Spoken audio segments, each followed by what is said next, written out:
Good morning. Today we will start problems of public sector enterprises in India. Many problems are there, but few important problems are given in your book. We will discuss one by one. The first problem is lack of incentives. Now, lack of incentive means in public sector, that is a government servant, they do not get any incentive for their work as the private people are getting. Even you can check it out in the bank. Workers are working from 10 o'clock morning till evening 9 o'clock, but their timing is 10 to 4. But why they are not getting incentive? This is the problem of public sector enterprise. Clear? Second important point is wasteful expenditure. Wasteful expenditure. Understand it properly. Wasteful expenditure means in a government sector, you will see the funds and the properties are used very carelessly. All the government officials or the servant, and when they are misusing or not using the things properly, now what happens that thing? The cost of production of the commodity increases, and at last who are liable to pay the extra charge? We people. You think of it, if they are producing in the exact time or by utilizing the resources fruitfully, what will happen? The production will be too much, less expenditure will be there, less cost will be there on the product. But the problem is here, what they are doing, they are utilizing, or they are means the government sectors officials or the servant, they are using the funds and the property of the government in a very careless manner. That is the major problem we people are facing. Third one is, you all know, corruption. This is very important. Alright, you can see the bribery is there, dishonesty is there, corruption is there in all the public sector enterprise. Now, the question can come, say, in the private it is not there. It is there in private also, but not like public sector. This is the major problem which government should curtail. Alright. Number fourth one, delay in completion. Delay in completion. Now, when you will go to the government office, alright, or the public sector, any unit, when you will go, they take very long time to complete their work. Why? Because their decisions are not taken only properly. Their decisions are not taken properly. Each and every work in a pen and paper moves from table to table. This is known as red tapeism. This is only known as red tapeism. Paper move from one table to other table to other table, and to move 2-3 table, they are taking 2-3 months. This is the problem, and because of that there is a delay in the work, whatever work is assigned to the public sector. Fifth one, very important, underutilization of capacity. Underutilization of capacity. Now, you all know that underutilization of capacity, if it is taking place, it will lead to an increase in the cost of production.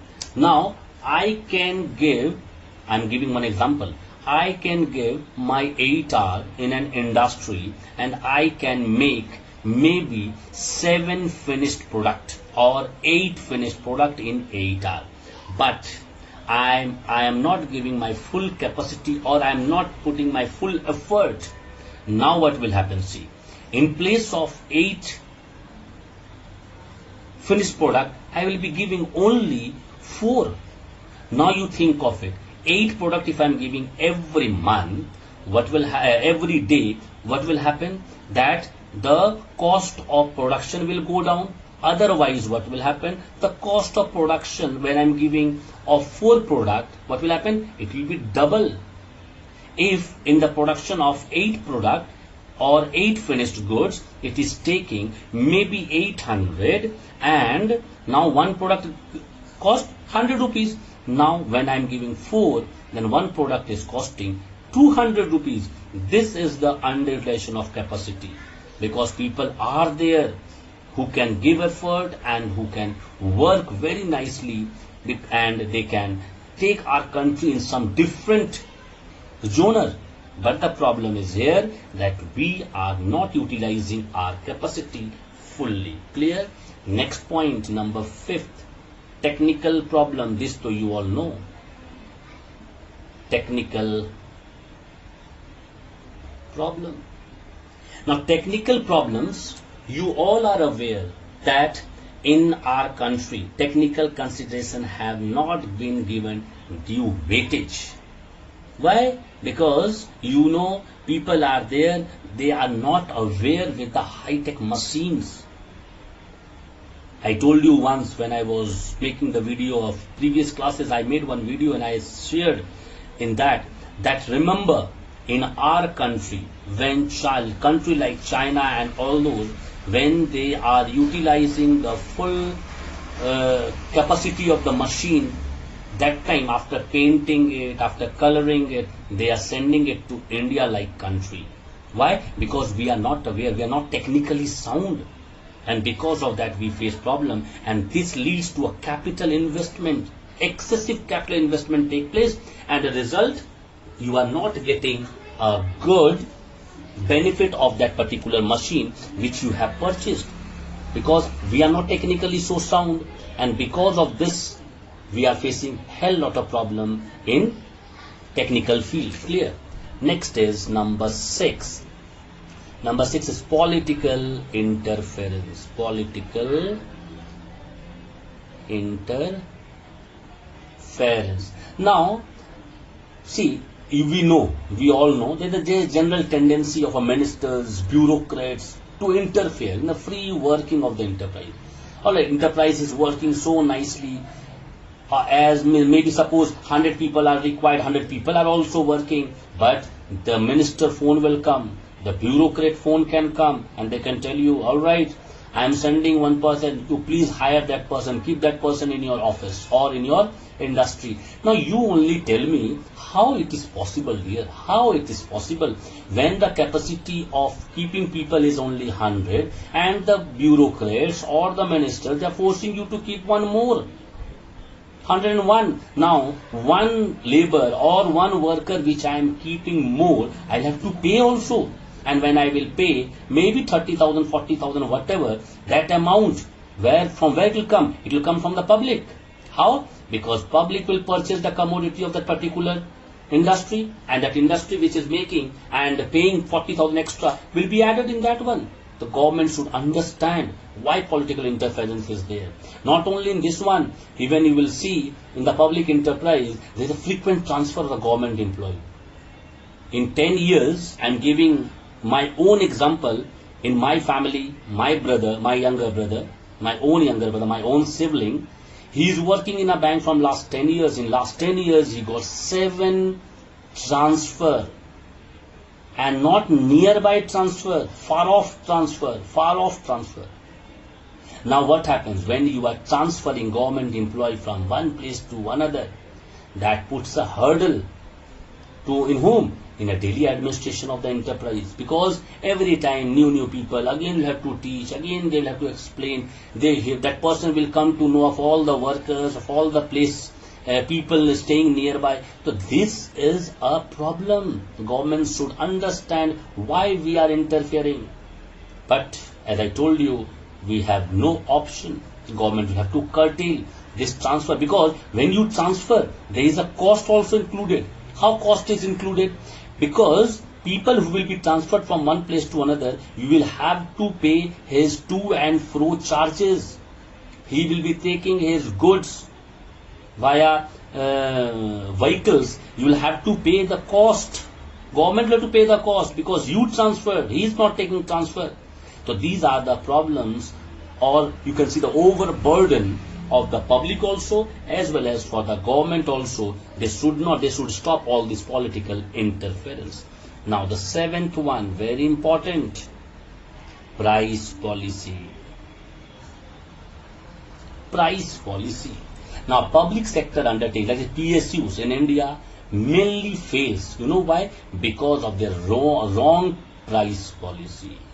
PSUs, I'm not talking about the private one, government one, I'm telling you, they fail only because of their wrong price policy. Because their main motive is the welfare, not the profit. They are least bothered about getting profit. But remember, if they are not getting profit, from where they will pay the salary? From where they will bring the machineries? From where they will be updating themselves? So these important things, even government should understand, and before taking any such decision of social welfare, they see government have to take social welfare. I'm not stopping, but before taking the social welfare step, government should understand to get more and more profit also by minimizing the capacity of the workers and by efficiently utilizing the resources available. That government have to check, and obviously it will increase. Few days back, I don't know how many of you have seen the newspaper, the 8-lane road which they are making from the Gold Building to this one, what is the place name? Near Kako. Alright, that road, it is an 8-lane road, but Hemant government stopped. Alright, and when Hemant government stopped, because it was passed by the Raghuvar government, that is the BJP government, now JM government is there, when they stopped, they asked the deputy commissioner to give a report on that one. The deputy commissioner gave a report that how we can save at least 4-5 crore rupees by not making for the cyclist the path, for the people moving in a footpath, not to make the footpath. All these things government deputy commissioner gave in writing to the JMM CM, that is Hemant Soren. And now, see, this is how we can curtail. This is how we can curtail when we are utilizing anything fruitfully. Now come number 8, surplus manpower. Just now I said, na, surplus manpower. Now, in some public sector, there is a problem of surplus manpower. You take example, maybe Dinobli is a private school, I know, but take example of your school. Maybe it's a government school and 90 teachers are required. And now presently 90 teachers are there. And if 100 teachers will be kept, what 10 teachers will do? That is a surplus manpower. We should curtail. We should curtail that 10 manpower which we are keeping more. Why? Because you will have to pay that 10 teachers. If 50,000 you are paying per teacher, 5 lakh rupees per month you will have to give. And if you are giving 5 lakh, from where you will get the 5 lakh? You will be taking from the tuition fee from the students. So better curtail it. As many requirement is there, that much you keep. That's all. That is the public sector. This is the major problem of keeping more and more manpower. Clear? After that, next one, number 9. Heavy social cost. Heavy social cost. This is also very important. In public sector enterprise, they are suffering from heavy social cost. Alright, the expenditure on the township or the provision of amenities to its employees, because I don't know how many of you have seen, go to some bureaucrat's house or you go to some officer's house, you will see 10, 20, they are having the maid servant at home. Alright, maid servant, I cannot say maid servant, you can say servant at home. Reason, few are taking care of the garden, few are taking care of the fooding, few are taking care of the house, few are taking care of the electricity. Now these all cost are heavy for the people, or you can say the heavy social cost for the government, and no other option also. There is no other option, because we people are facing hell lot of problem only because of these things. Only because of these things we are facing hell lot of problem. But government should check. Government should check all these things so that what we can do, that less social cost will be there, then less you will have to pay to the workers. Less you will have to pay to the workers. And n number of workers are working, you will have to pay everyone. And when you are paying everyone, from where you will bring the money? Obviously the tax which we are paying. From that only you will increase the tax rate or whatever. Any means you can adopt and you can take money from us. Now we completed this chapter, the state and economic development. Next day we will start new chapter.